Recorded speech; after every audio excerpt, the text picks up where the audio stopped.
Hello everyone. आप सबका स्वागत है हमारे यूट्यूब चैनल संघर्ष आईएएस पर। आज हम जो लेखपाल का एग्ज़ाम होने वाला है उसमें ग्राम समाज एवं विकास का हम लेक्चर सीरीज़ हमने स्टार्ट कर रखी है। आज हम उसी में एक टॉपिक को पढ़ने वाले हैं जिसका नाम होगा स्थानीय स्वशासन एवं पंचायती राज। आज हम समझेंगे कि इसका मतलब क्या होता है और पंचायती राज की शुरुआत कहाँ से हुई और स्थानीय स्वशासन का क्या मतलब होता है। देखिए, इससे स्थानीय स्वशासन से तात्पर्य है कि वह शासन की उस प्रणाली को हम कहते हैं जिसमें निचले स्तर पर लोगों को भागीदार बनाकर लोकतांत्रिक विकेंद्रीकरण को सुनिश्चित किया जाता है। यानी कि यहाँ ये लोग पार्टिसिपेटरी डेमोक्रेसी को बात कर रहे हैं। यहाँ लोग पार्टिसिपेट करते हैं और खुद अपनी समस्या का हल समझते हैं कि हमें उसे सॉल्व कैसे करना है, इसलिए उनको सक्षम बनाया जाता है।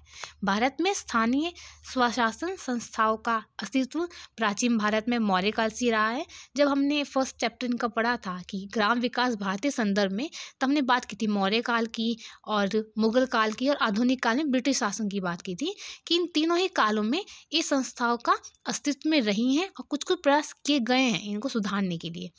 तो 1864 में भारत सरकार के एक प्रस्ताव द्वारा स्थानीय स्वशासन को मान्यता प्रदान किया गया।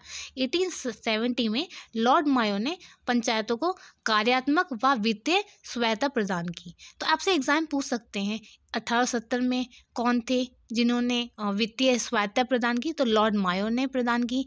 1882 ईस्वी में तत्कालीन वायसरॉय लॉर्ड रिपन ने स्थानीय स्वशासन के लिए एक प्रस्ताव पारित किया जिसके द्वारा पूरे देश में उपखंड अथवा तालुका बोर्ड तथा जिला बोर्ड स्थापित करने का सुझाव दिया। तो यहाँ आपको नाम याद रखना है लॉर्ड रिपन का, ठीक है।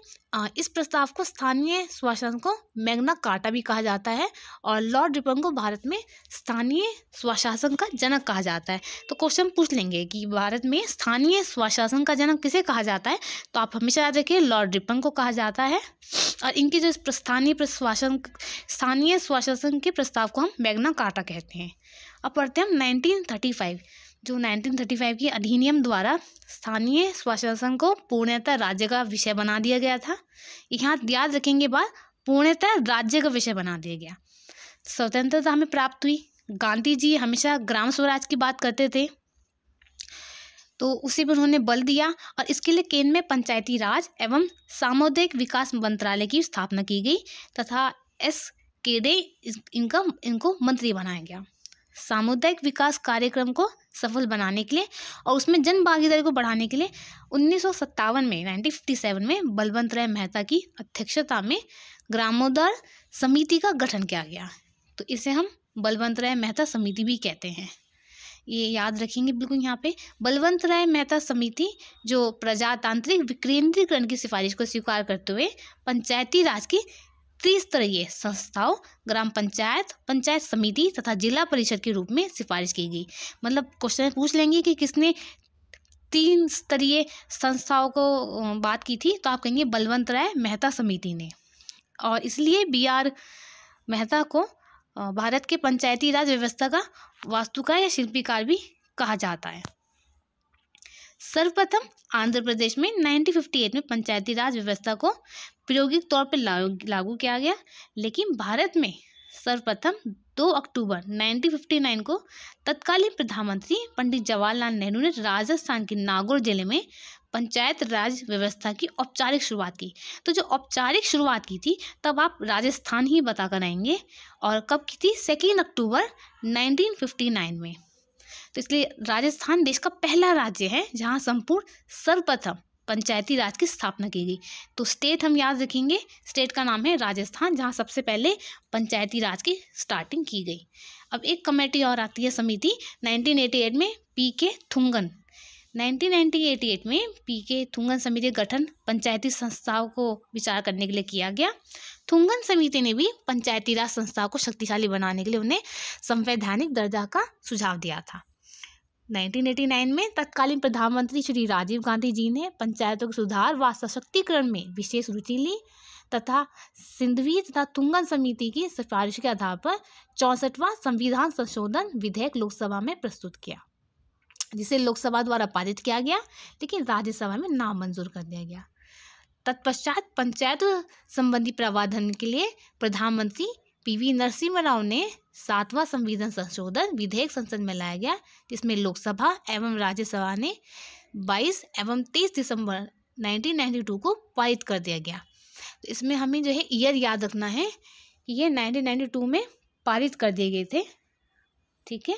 और 20 अप्रैल 1993 को राष्ट्रपति ने इस विधेयक पर अपनी सम्मति प्रदान कर दिया गया और 24 अप्रैल 1993 से 73वां संविधान संशोधन अधिनियम पूरे देश में लागू हो गया।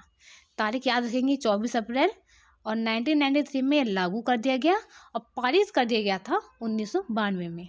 अब हम पढ़ते हैं 73वां संविधान संशोधन अधिनियम। इसी कुछ इंपॉर्टेंट पॉइंट्स याद रखते हैं, क्योंकि पंचायती राज के बारे में बात हो रही है तो ये बहुत ही इंपॉर्टेंट एक्ट है। 73वां संविधान संशोधन अधिनियम 1992 में पारित होने से देश के संघीय लोकतांत्रिक ढांचे में एक नए युग का शुरुआत हुई थी।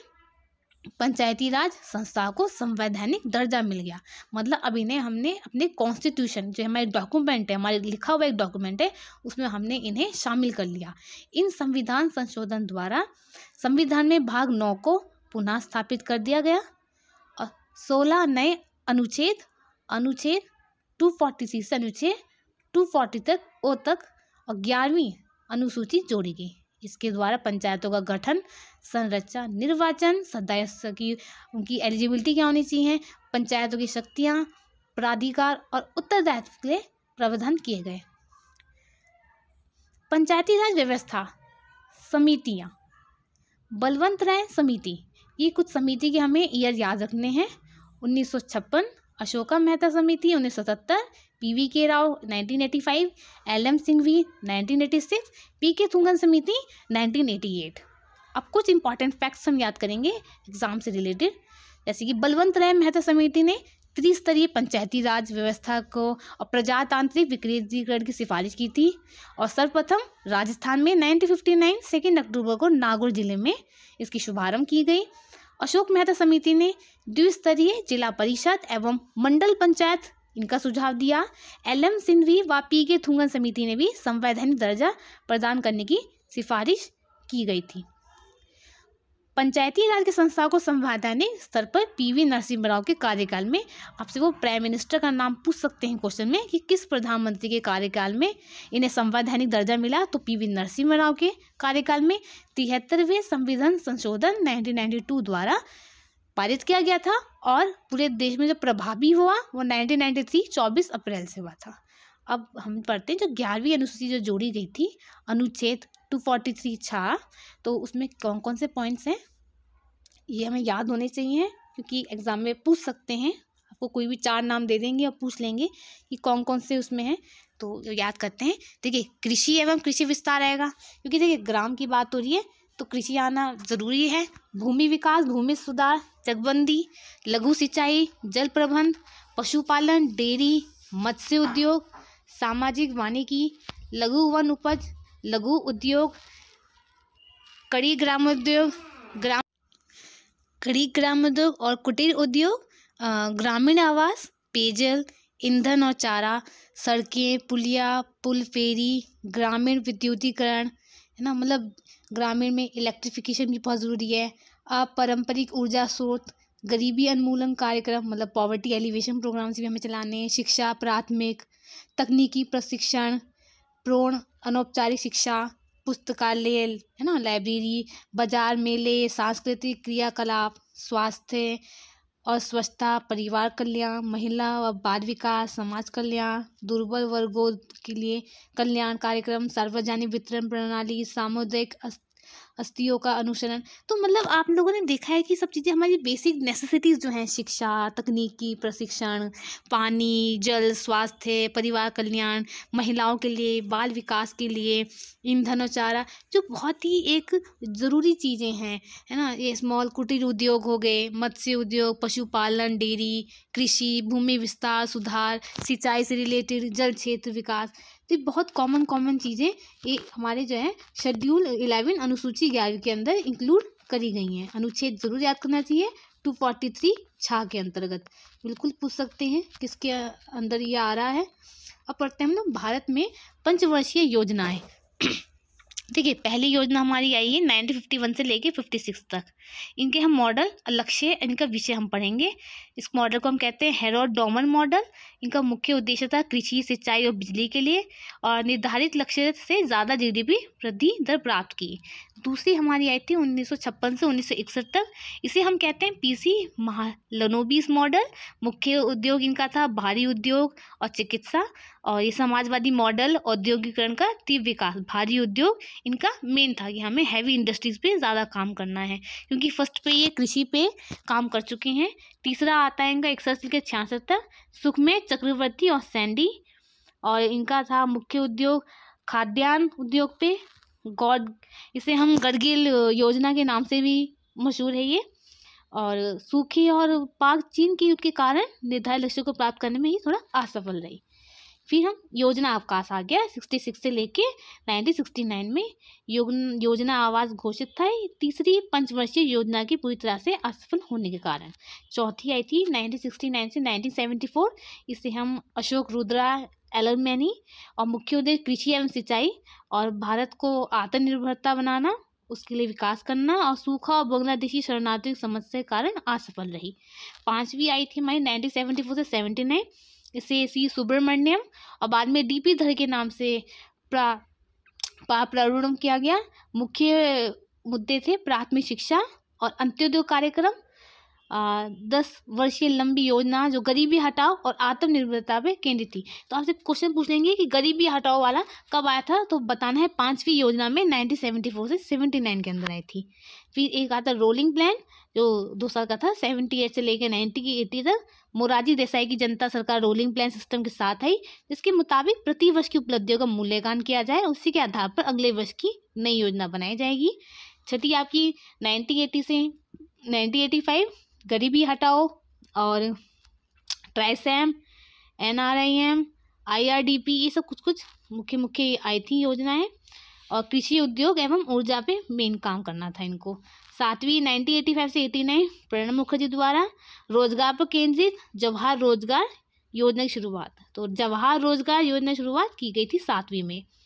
द्वितीय वार्षिक योजना, केंद्र में राजनीतिक अस्थिरता, इसलिए केवल वार्षिक योजना है। 8वीं आपकी आई थी 1992 से 97 तक, जॉन डब्ल्यू मिलर मॉडल, शिक्षा, स्वास्थ्य, टीकाकरण, इन सब में आपकी मेला ढोनी की प्रथा को समाप्त करने के लिए ये आपकी 8वीं योजना में आई थी। फिर आपका आता है 9वीं योजना आपकी 1997 से 2002 में। ये सामाजिक न्याय और समानता के विकास पे थी। एशियाई वित्तीय संकट की वजह से आई वैश्विक मंदी के कारण पूरी तरह असफल रही। 10वीं योजना आपकी 2002 से लेकर 2007 तक, 1% GDP वृद्धि दर, 10 साल में दुगनी प्रति व्यक्ति आय और सामाजिक अवसंरचना का विकास करना था। 11वीं 2007 से 12 तक, समावेशी विकास, गरीबी उन्मूलन एवं शिक्षा पे था। सी रंगाराजन से कुछ लक्ष्यों के साथ इनका ढांचा बनाया गया, और इसमें कुछ 7 करोड़ नई नौकरियां, 8 से 10% वृद्धि दर, और TFR, इन सब में कमी करने की इनकी योजना थी। लास्ट आपकी आती 12वीं 2012 से लेकर 2017 तक। इनको बनाना था तीव्र, अत्यधिक समावेशी और दीर्घकालिक वृद्धि। ये बहुत ही इंपॉर्टेंट है, ये याद होना चाहिए। लक्षित इनका वृद्धि दर 9% GDP, 4% कृषि, 10% विनिर्माण, और TFR को इनको 2.1 प्राप्त करना था। शिशु लिंगोनुपात 950 इन्हें प्राप्त करना था, और IMR 26, MMR 1000। विद्यालय, वन, अवसंरचना, निवेश, ग्रामीण दूरसंचार घनत्व में औसत वृद्धि। तो टोटल हमारी 12 योजनाएं थी। इनके अंदर हमें याद करना है कि इनके मुख्य उद्देश्य क्या हैं, किसके द्वारा लाई गई, और इन्होंने कहाँ क्या असफलता रही, क्या इनको फ़ायदा हुआ, ये हमें याद करना है इसके अंदर। अब कुछ ग्रामीण क्षेत्रों की महत्वपूर्ण शब्दावली दे लेते हैं, जैसे कि ग्राम, राज्यपाल द्वारा अधिसूचित एवं निश्चित भौगोलिक क्षेत्र। ग्राम सभा, जो एक भौगोलिक क्षेत्र में जो निवास करने वाले व्यक्ति जिनका नाम चुनाव नामावली या वोटर लिस्ट में रजिस्टर्ड हो। ये बहुत ज़रूरी ध्यान रखना है कि ग्राम सभा वो कहलाई जाती हैं जहाँ पे वो व्यक्ति जिनका नाम वोटर लिस्ट में है और ग्राम पंचायत समिति ग्राम सभा में निवास करने वाले चुनाव नामावली में रजिस्टर्ड व्यक्तियों के समूह द्वारा सीधे प्रत्यक्ष रूप से चुनी गई ग्राम स्तर की स्वायत्ता संस्था जैसे संविधान द्वारा शक्तियाँ प्राप्त हैं। अच्छा, पंचायती राज और वर्तमान में देख लेते हैं कैसे। तो राज्य सरकार सत्ता के विकेंद्रीकरण के उद्देश्य से लोकतंत्र की मूल इकाई गाँव पंचायतों को सशक्त बनाना, सुदृढ़ करना, जन आकांक्षाओं के अनुरूप बनाने के लिए कृत संकल्प है कि हमें अपने गाँवों को उनकी एम्पावरमेंट करनी है, हमें उन्हें मतलब सशक्त बनाना है, क्योंकि गांव अगर सशक्त बन गए तो वो हमारा असली भारत है। ग्राम पंचायती राज व्यवस्था के अंतर्गत संगठित जिला परिषदों, क्षेत्र समितियों और गांव पंचायतों का ग्रामीण विकास के कार्यक्रमों अधिक से अधिक सहयोग प्राप्त किया जा रहा है, क्योंकि हम सब जानते हैं कि अगर हमें असली भारत देखना है तो वो गाँव में निवास करता है। अगर हमने गाँव को बहुत अच्छा बना दिया तो भारत देश का विश्व गुरु बन सकता है। तो हमें बहुत अच्छी व्यवस्था करनी है यहाँ पे। इसीलिए देखिए तरह तरह की समितियाँ आई, इसीलिए इसको संविधान में जोड़ा गया, इसको संविधान में दर्जा दिया गया 1992 में। इन संस्थाओं को विकास कार्यक्रमों से सीधे संबद्ध कर कार्यक्रम में कार्यान्वयन का और अत्यधिक उत्तरदायित्व सौंपा गया, जिससे कि अपने आप ही यहाँ पे ग्रास रूट लेवल पे लोग काम करें, वो पार्टिसिपेट करें और वहाँ से वो उन प्रॉब्लम को खुद सॉल्व करें। और इससे क्या होगा, वहाँ की जो महिलाएं होंगी, अनुसूचित जो जातियाँ हैं, जनजातियाँ हैं, वो उसमें पार्टिसिपेट करेंगी तो वो भी बहुत ज़्यादा आगे बढ़ेंगे, उनका भी एम्पावरमेंट होगा।